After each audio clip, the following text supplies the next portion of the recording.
creating a passage plan in areas where various types of navigational marks are present, such as lateral marks, cardinal marks, isolated danger marks, safe water marks, and special marks, can sometimes be challenging.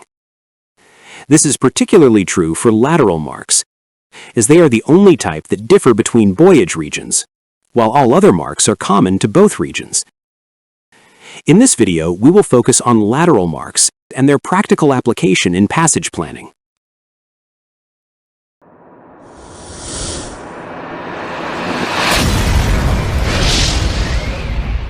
Lateral marks defines a channel and indicate the port and starboard side of the navigational route to be followed when approaching a harbor, river, estuary, or other waterway from seaward. As early as 1976, there were more than 30 different buoyage systems in use worldwide. This lack of standardization often led to confusion among mariners.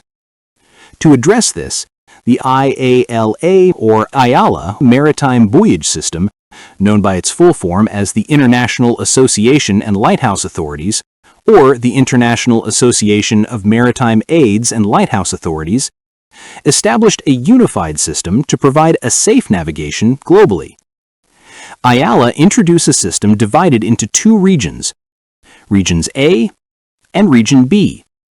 Region A includes Europe, Australia, New Zealand, Africa, the Gulf region, and some Asian countries. Region B includes North, Central, and South America, as well as Japan, Korea, and Philippines. These regions differ only in the use of lateral marks. All other navigational marks mentioned earlier are common in both regions. With reference to the conventional direction of buoyage, approaching a harbor, river, estuary, or other waterway from seaward. In Region A, the red lateral mark, known as the port-hand mark, must be kept on the port side of the vessel's track. The green lateral mark, known as the starboard-hand mark, must be kept on the starboard side of the vessel's track. In Region B, these colors are reversed. Red lateral marks to starboard, while green to port. Again, it is with reference to the conventional direction of buoyage approaching a harbor, river, estuary, or other waterway from seaward.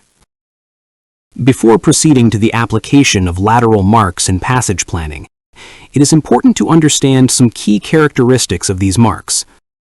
Lateral marks may be either buoys or fixed structures such as beacons. Buoys can take several forms, including cylindrical or can-shaped, conical or nun-shaped, pillar or spar. Fixed structures, on the other hand, may appear as piles, posts, or a tower. In terms of color and with reference to the buoyage regions established by IALA, Region A uses red for port-hand marks and green for starboard-hand marks. In Region B, these colors are reversed, green for port-hand marks and red for starboard-hand marks. Regardless of shape and regions, the top mark remains consistent in form. A port-hand mark is fitted with a single cylinder or can top mark, while a starboard-hand mark is fitted with a single cone pointing upward. The only difference between regions is the color, not the shape. Due to this consistency, a simple and effective mnemonic can be used. Can to port, cone to starboard. Again, can to port, cone to starboard.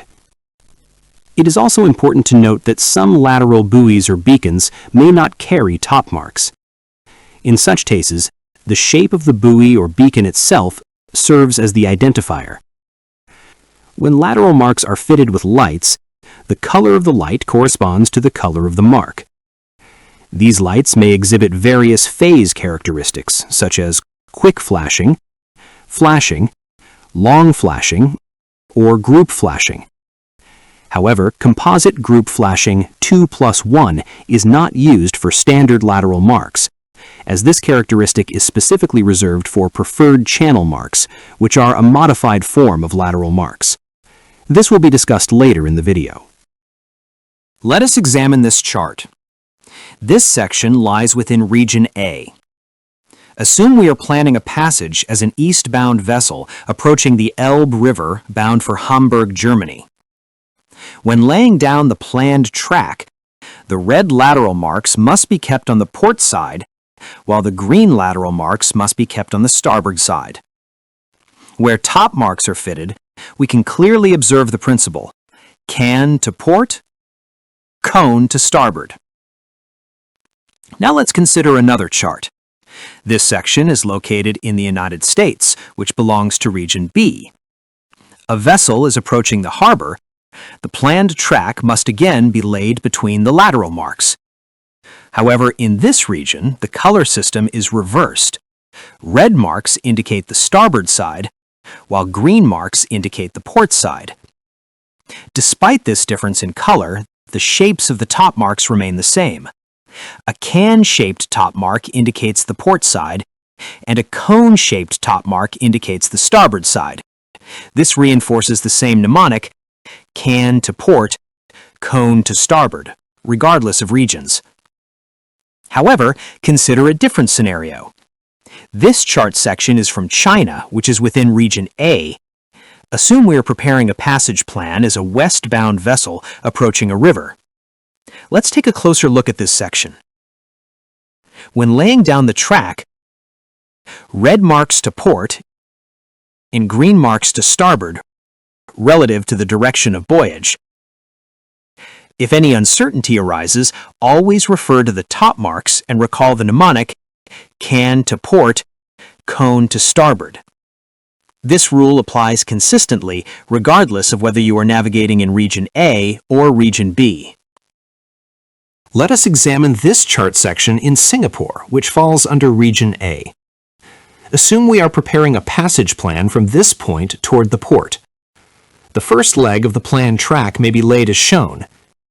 Here we observe a conical lateral mark. Applying the mnemonic, cone to starboard, this mark must be kept on the starboard side of the vessel. Now the question may arise, can we lay the track in this manner for the next leg, considering that this is a starboard-hand mark in Region A? The answer is no. This is because there is a north cardinal mark in the vicinity. By definition, safe water lies to the north of a north cardinal mark. Therefore, the planned track must pass to the north of this mark. However, if we adjust the track accordingly, we must also ensure consistency with the lateral marks. In this case, the starboard hand mark would then lie on the port side of the track, which contradicts the rule cone to starboard. Therefore, this track is not acceptable. To resolve this, we must extend and adjust the planned track. When establishing the next leg, the lateral mark must correctly lie on the starboard side, in accordance with the mnemonic, can to port, cone to starboard. At the same time, the track must pass to the south of this south cardinal mark, ensuring compliance with both lateral and cardinal mark requirements. If you are not yet familiar with cardinal marks, a separate video covering this topic in detail is available. You may check the link provided in the description for the full tutorial.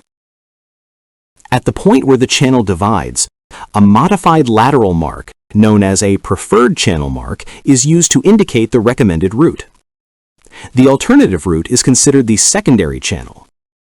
In Region A, preferred channel marks follow the same basic color scheme as lateral marks, with the addition of a single broad horizontal band. A preferred channel to starboard is red with a broad green horizontal band. A preferred channel to port is green with a broad red horizontal band. In Region B, the colors are reversed. A preferred channel to starboard is green with a broad red horizontal band. A preferred channel to port is red with a broad green horizontal band. When fitted with a light, the color of the light corresponds to the color of the mark, and it exhibits a composite group flashing 2+1.